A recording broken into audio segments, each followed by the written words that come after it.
Hi guys, welcome back to my channel. Okay, still on the line of law school, Yola Campus. Okay, so I packed my luggages and went through Port Harcourt. Port Harcourt to Abuja. I took aero flight, and that was the very first time I I would take flight in my life. It was fun, it was scary, and I was alone. Yeah, but it was a good experience. I told the guy that was close to me, this is my very first time. I was like, don't worry. I told him thank you. So I went very early that day. Yeah, and I got there, and the flight was scheduled for 6:30 a.m. but it was shifted. Yeah, so I stayed there till about 9:30, and then boarded. That day was stressful. It was my first time to take flights. I remember very well. So I packed like I wasn't going to come back home because I was leaving from Bayelsa. So I had to leave Bayelsa like here in Egua. I left before the day. I got to Port Harcourt, slept in my cousin's place, and the next morning I now went to the airport. Yes. So I packed my big box and then a small handbag. I carried honey, I carried everything. So on getting to the airport, they charged me like 13,000. I was like, this is crazy. I was very angry and upset. And there was this man that was just helping me to carry my bag, and he was telling me, okay, don't worry. They sent me back like 3 times. Laptop, this one, I cannot put this one in this bag, I cannot put that one in that bag. I was like, what is happening? But anyway, I was sorted, and then I waited for my flight. So they shifted the flight from 6:30 and 6:45 a.m. to about 7:30. Then they shifted it again. We finally left there by 9:45. So they told us to put off our phone in about an hour, 45 minutes, not even up to an hour. We got to Abuja. The flight from Abuja to Yola was scheduled for 11:45 a.m. But then that flight was shifted. In fact, it was cancelled. So we had to stay in Abuja till the next day. Misha, I just told them, because I didn't want to stay in anybody's apartment, I told the flight attendant that I don't have anywhere to stay. So luckily for me, because I am favored, they gave me a hotel to sleep, and then they paid for everything, including the meal I ate rather.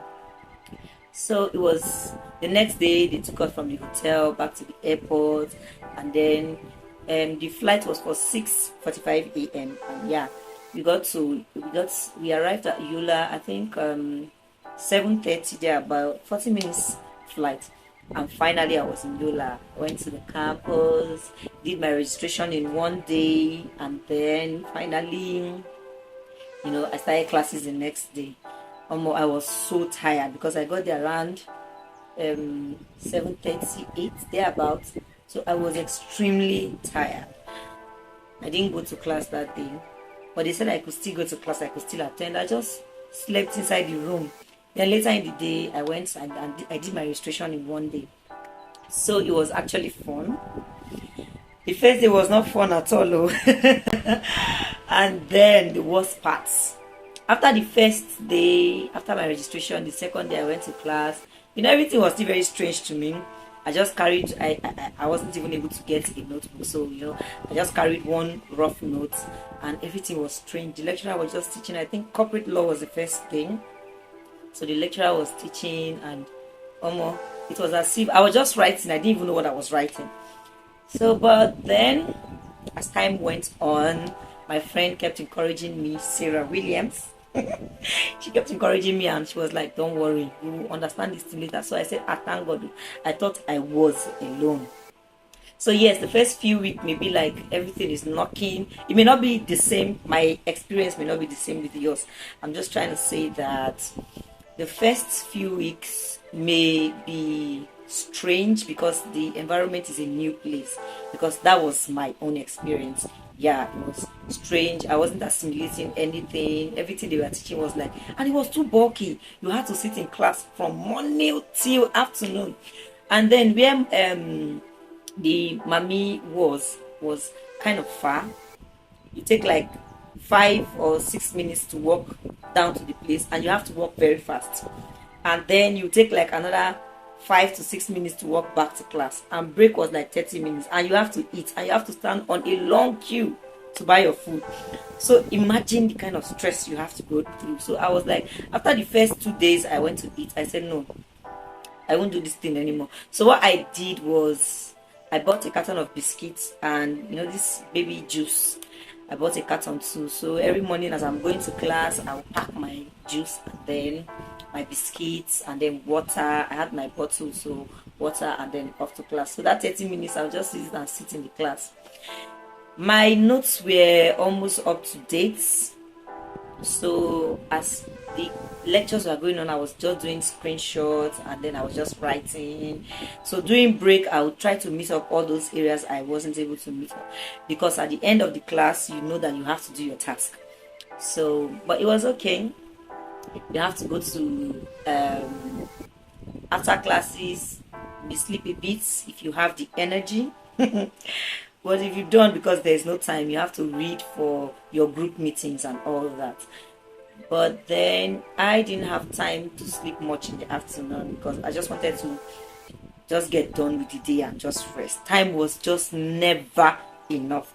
And if you are the kind of persons that like contributing in making contributions in your group meetings, then you know that sleep is not for you in the afternoon. You cannot sleep in the afternoon. I slept some days. I didn't sleep most days because I wanted to at least let it not be like I was just sitting down there.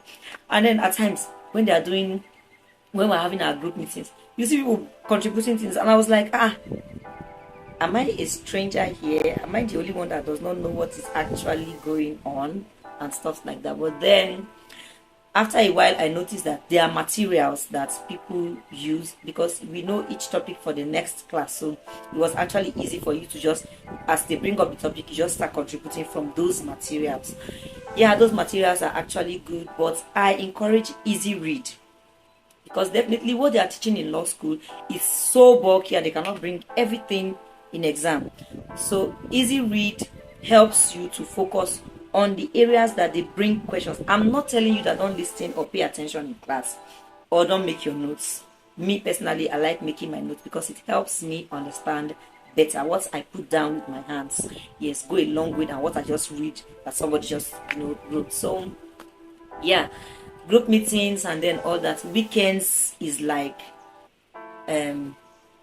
Saturday and Sunday, but your weekend is as short as just one day.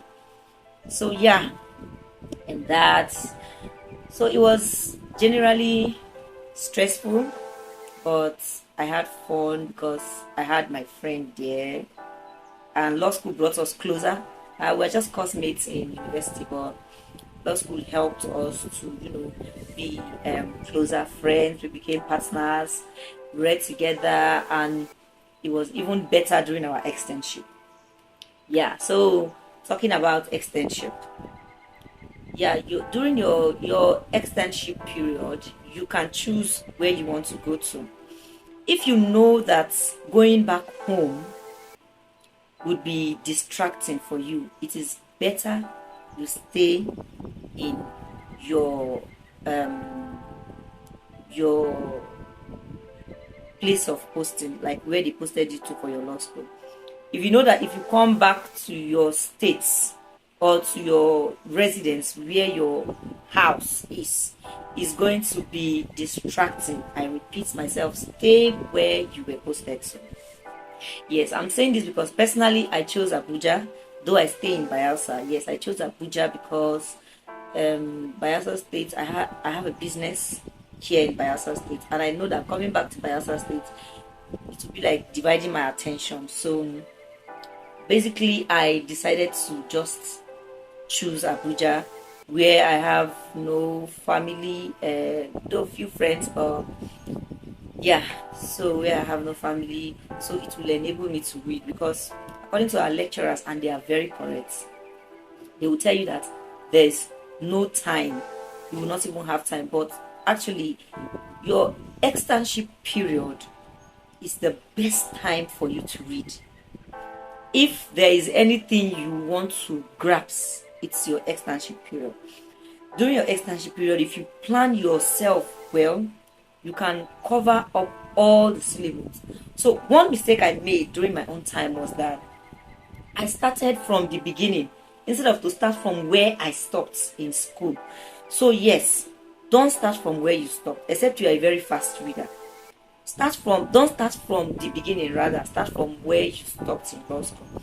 If you start from where you stopped in law school, you'll be able to finish up everything, and then by the time you go back to law school, it will be like a repetition for you. But when when you start from the beginning, you are starting afresh and then going through, and then you end where you ended in school, then you now continue. You may not have that time, especially in for some persons that may go to a law firm, that your principal would want you to have the experience. Yes. And then to some courts that your judge, or whoever that is your head, may want you to come to your court every day. Mine wasn't like that. So yes, it is better that you just start from where you stopped in law school. Then if you are able to finish what you did in law school, you can now go back from the beginning and then end it. So back again to easy read. Easy read is very good. Trust me, it would help you. If you use easy read, you'll be able to cover a whole lot. There are so many things that are not necessary. Not like they are not important, but they are not necessary. You cannot know everything. So the most important thing is what easy read gives to you. So if you can lay your hands on any easy read, do so. Yes, I used easy read, but I used more of my notes. So I repeat myself, I'm not saying that don't use your notes or don't form notes or don't use Candy Smith's materials or any other materials, but easy read is also very, very good. It will help you to get an overall knowledge of everything, and then the most important thing in all the topics. Yes, so externship period is not a period for you to just go and relax and do business. Law school is not a place you want to go twice. So when you have the opportunity to do it one time, do it very, very well. Trust me, very well. And let me sound this so as many that want to listen. You cannot say you have a friend in law school that doesn't read and is a person's nature. See, attach yourself to somebody that takes law school serious. Law school is just a 1-year thing, and you cannot say that is not. Law school should be your life for the next 1-year period. You don't have 1 year again anyways. So for the period of time you are going to be in law school, make law school your life. Don't let anybody tell you otherwise. During my own time, I was told that I was taking law school too serious. Yeah, I was taking it too serious because it's a serious business for me. Yeah, it's a serious business for me. So law school externship period is the most important time for you to grasp all you need to. So that is what I want to drop with us today. Use your externship period very well. Don't go home if you know that home is not going to help you. Stay where you are. You will still get your feeding allowance and everything that you need. So that's just it. Viewers, I hope you enjoyed today's video and I hope you learned something from it. This video is not just for you to come and enjoy and laugh and be happy. I'm just telling you some things you are likely to see, and then by experience, Okay, so I'll see you in my next video where I'll talk about examination and then I'll conclude. Thank you. I'll see you in my next video. Bye.